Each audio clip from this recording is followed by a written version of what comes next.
এভাবে হবে না। Oh my god. Oh my god. Oh my god. Bye. Jokes apart. Hello everyone, welcome back to my channel Jui unfiltered. আর আজকে আমরা কোথায় যাচ্ছি চলো দেখে নাও।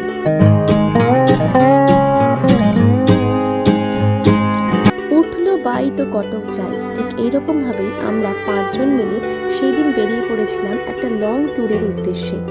কথা ছিল কল্যাণেশ্বরী কালী বাড়ির মন্দির দেখে তারপরে আমরা অন্য কোথাও যাব, কিন্তু যাই হোক আমাদের এই অন্য কোথাওটা হঠাৎ করেই পরিগণিত হয়ে গেল, ঠিক হয়ে গেল যে আমরা কোথায় যেতে পারি। আর সেই জায়গাতে আজকে তোমাদেরকে নিয়ে যাব, যেটা বহু বহু বহু মানুষের মুখে তোমরা শুনে থাকবে, যে সেখানে রোবটের মাধ্যমে খাবার দেওয়া নেওয়া করা হয়। আর হ্যাঁ, আমরা চলে এসেছি মাদারসাটে, মানে কৃষ্ণনগরের মাদারসাটে, যেটা কিনা NH-12 সড়কের উপরে ভাতজংলাতে, কৃষ্ণনগরের ভাতজংলাতে অবস্থিত। মাদারসাটের আগে একটা সম্পূর্ণ আলাদা রকমের বিল্ডিং ছিল, আর এখনকার বিল্ডিংটা এবং বিল্ডিংয়ের ভিতরের ইন্টেরিয়রটা একদম অন্যরকম। প্রথমে এখানে গিয়ে আমরা একটু অবাক হয়েছিলাম, কারণ আমাদের আগের যে সুন্দর করে সাজানো জায়গাটা ছিল সেটা আমাদের বেশি ভালো লেগেছিল রাদার দ্যান দিস প্লেস। পৌঁছে গেছিলাম মোটামুটি 5:30 নাগাদ, মানে বিকাল 5:30 নাগাদ, আর সেখানে তখন টুপ টুপ করে বৃষ্টি হচ্ছিল। যাই হোক, মাদারসাটের অন্যতম প্রধান আকর্ষণ হচ্ছে এখানকার জায়গা, জিনিসপত্র যেগুলো হ্যান্ডমেড। ঠিক করা হয়নি আমার তো ক্লিপই হারিয়ে গেছে। তো ফাইনালি আমরা মাদারসাটে চলে এসেছি। চেঞ্জ করে দিয়েছে লোকেশনটা।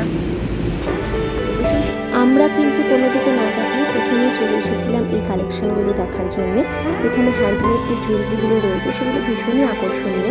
আমি এই দিদির থেকে আগের সেটআপে অনেক কিছু কিনে নিয়ে গিয়েছিলাম, হেয়ার টাইস কিনেছিলাম অ্যান্ড ইয়াররিংস কিনেছিলাম।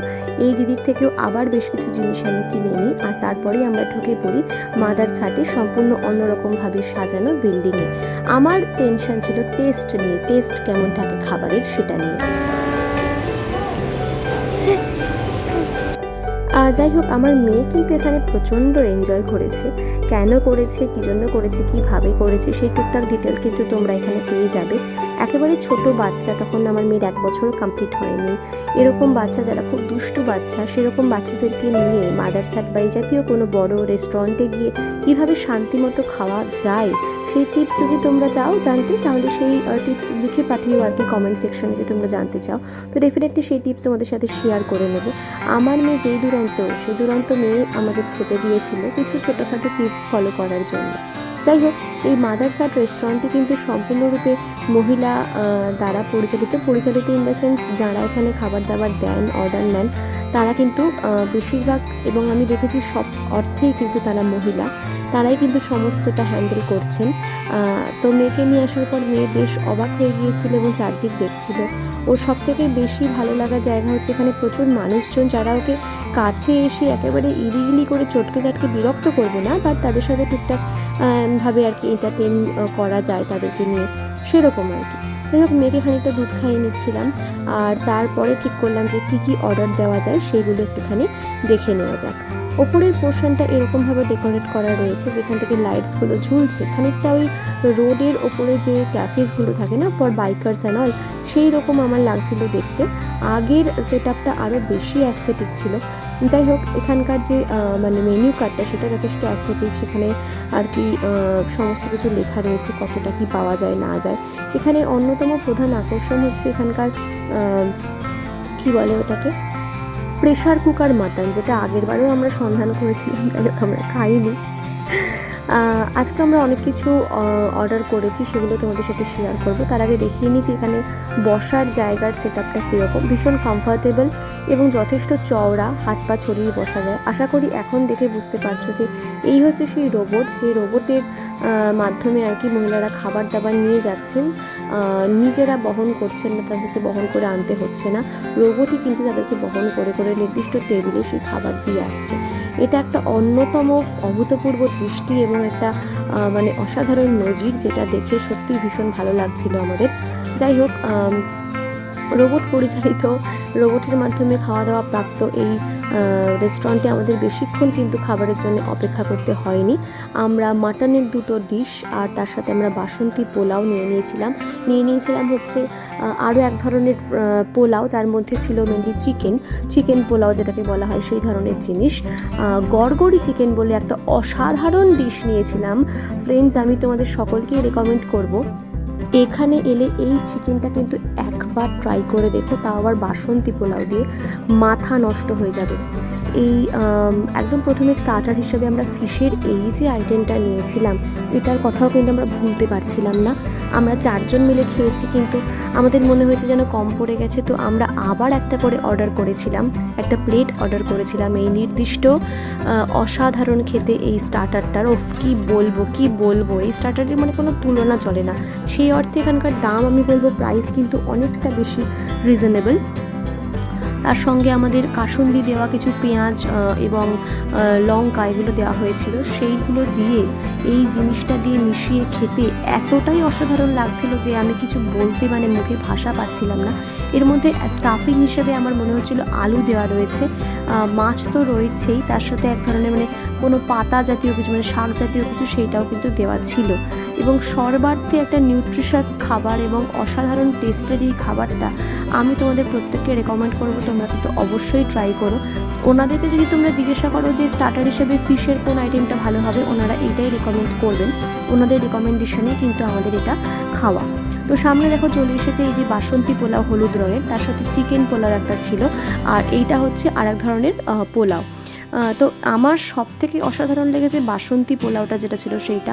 হ্যাঁ, এই যে এটা দেখতে পাচ্ছ এটা হচ্ছে রাজবাড়ির পোলাও বা জমিদার বাড়ির পোলাও এই জাতীয় কিছু হবে, যেটা সব থেকে বেশি সিম্পল, সব থেকে বেশি অসাধারণ। আমি একটু গুলিয়ে ফেলেছি বাসন্তী পোলাওয়ের সাথে এই পোলাওটাকে। এই পোলাওয়ের মধ্যে কিন্তু মিষ্টির ভাবটা যথেষ্ট কম ছিল এবং ভেজিস অনেকটা বেশি ছিল। তোমরা যারা ভেজিটেবলস খেতে ভীষণ ভালোবাসো, যারা একটু নিউট্রিশাস খাবার খেতে ভালোবাসো, যাদের মনে হয় যে একটু ঘি কম জাতীয় রাইস তোমরা খাবে, তারা কিন্তু এই পার্টিকুলার ডিশটা তোমরা অবশ্যই অর্ডার করতে পারো। আমি তারপরে আসবো বাসন্তী পোলাওতে একটা যেটা আমার মনে হয়েছিল সেটা হচ্ছে এখানে ভীষণ সুইট ছিল, মিষ্টিটা খুব বেশি ছিল।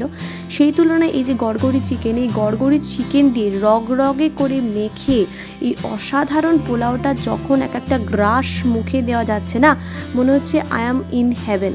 আমার মেয়ে কিন্তু ততক্ষণে সোফার পিছনে উঠে আশেপাশের সমস্ত মানুষের সাথে কথাবার্তা বলে মোটামুটি একটু ব্যস্ত হয়ে গেছে। নেক্সট আমরা কিন্তু ট্রাই করে নিয়েছিলাম হচ্ছে চিকেনের এই পোলাওটা, চিকেনের সাথে আর কি চিলি জিনিসটা যেটা সেটাও ছিল। তবে আমি বলবো যে গড়গড়ি চিকেন বা এই যে একটা মাটনের একটা আইটেম এখানে দেওয়া হচ্ছে, ডাক বাংলো মাটন টাইপের কোনো আইটেম ছিল। মাটনের যে আইটেমটা দেওয়া হচ্ছে সেটাও কিন্তু নো ডাউট খেতে ভালো, যারা মাটন খেতে ভালোবাসো তাদের কিন্তু ভীষণ ভালো লাগবে। মাটন জিনিসটা আমি একটু অ্যাভয়েড করে চলি, ম্যাক্সিমাম 2 পিসেস খাই। অ্যান্ড মাটনের সেই রকম অর্থে আমার মায়ের হাতের রান্না করা মাটন কষা ছাড়া আমার মাটন সেরকম কিছু একটা অন্য যে কোনো কারোর বা যে কোনো রেস্টুরেন্টের মাটন কিন্তু আমার ভালো লাগে না। মায়ের যে সেই রগরগে ঝোল অথচ কষা মাটনটা, সেটা আমার কাছে সর্বশ্রেষ্ঠ, পৃথিবীর সব থেকে শ্রেষ্ঠ মাটন কষা লাগে। যাই হোক, এখানেও যে মাটনটা দেওয়া হচ্ছে, যারা মাটন প্রেমী রয়েছে তাদের হয়তো ভীষণই ভালো লাগবে। আমি অতটাও মাটনের ব্যাপারে বিশারদ নয় বলে আমি কিন্তু বুঝতে পারছি না। মাটনের আরও একটা ডিশ নেওয়া হয়েছিল, একটা ছিল বেশ রগরগে আর একটা ছিল আর কি বেশ পাতলা টাইপের একটা ঝোল জাতীয়। এই যে পোলাওটা আমি খাচ্ছি, এখানে সুইটনেসটা আমার বেশি লেগেছিলো বলে আমার অতটাও পছন্দ হয়নি। এই পোলাও দিয়ে চিকেনটা মেখে খেতে আমার একটু গা গোলাচ্ছিল।